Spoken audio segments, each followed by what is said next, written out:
I don't even know why the right bothers fighting the left when the left spends so much goddamn time fighting itself. A lot of you are great and self-aware, and some of y'all need to be fucking better. I've been doing this for coming up on 2 years now, and I've done a lot of content about politics and social issues. I think most of that is showing that I tend to be a bit more on the, progressive side. So I do a lot of content through that lens, and I've made videos that have been critical of establishment and historical Democrats like the Clintons and Al Gore and Lyndon Johnson and Harry Truman. And while some people might disagree with some of my takes, everybody's fine with that. Then I make videos praising people like Jeff Jackson and AOC and Bernie Sanders and Katie Porter. Everybody cheers and loves it. Then I make videos just absolutely shitting on candidates. I said I was convinced Ted Cruz is a banished alien in a flabby human skin suit. I've compared Mitch McConnell to the child eater from Pan's Labyrinth and said the only thing of value he will ever pass is away. I have publicly pondered how Matt Gaetz has all of this time to obstruct Congress when he's got to drop his girlfriend off at middle school every day. And people eat it up. I even have a not insignificant number of conservative followers who have reached out via comment or personal message to let me know that even though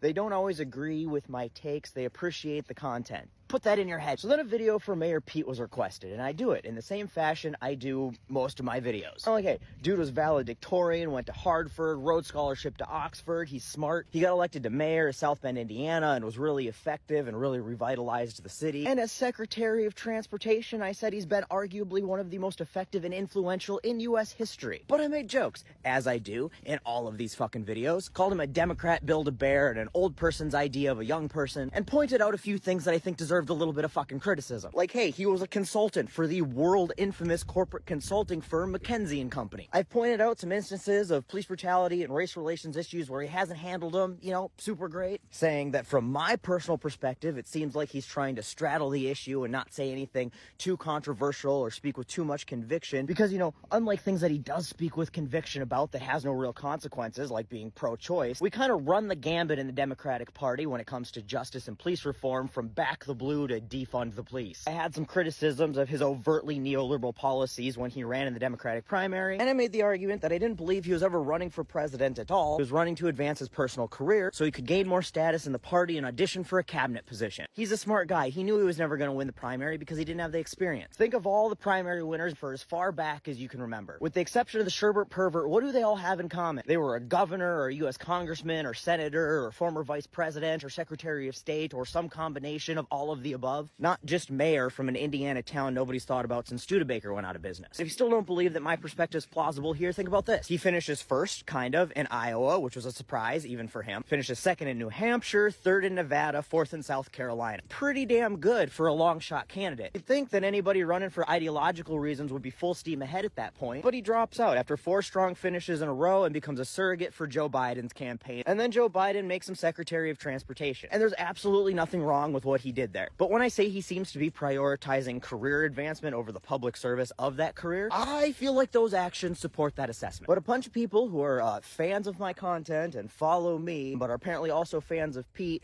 lose their fucking mind. Lost a lot of respect for you after this, shrug. I love these glib rants, but trash a guy's entire career who I like, that's just arrogant and snide. Also, I don't feel like I was trashing his entire career. Like, have you seen the shit I said about Jim Jordan? Yet it was still apparently a hit job full of misinformation and disinformation. Although this dude also blamed Mayor Pete's primary performance on homophobic blacks. Said it was conveniently never brought up because it didn't look good for blacks being victims. So all y'all having a knip shit towards me on this, enjoy the company you're with. Funny how that 2020 hindsight makes it really easy for people to accept the neoliberalism of the past when the Clintons had anti-gay policy, or Obama's record drone strikes and deportation. But you point out that the new fresh face that some people like is peddling the same old neolib bullshit right in front of their fucking faces, and suddenly I'm the asshole. Which sure I am, but not for this. Well, if Biden was Professor Farnsworth, and I mean they're about the same age, Pete's just Professor Farnsworth after he rubbed the stem cells all over his face. I can put a Futurama reference in anything. And if that's not enough to make you love me, I don't know what is. I'm getting a little in the weeds, because this video isn't about me specifically, or Mayor Pete specifically, or this video specifically. I see this shit happen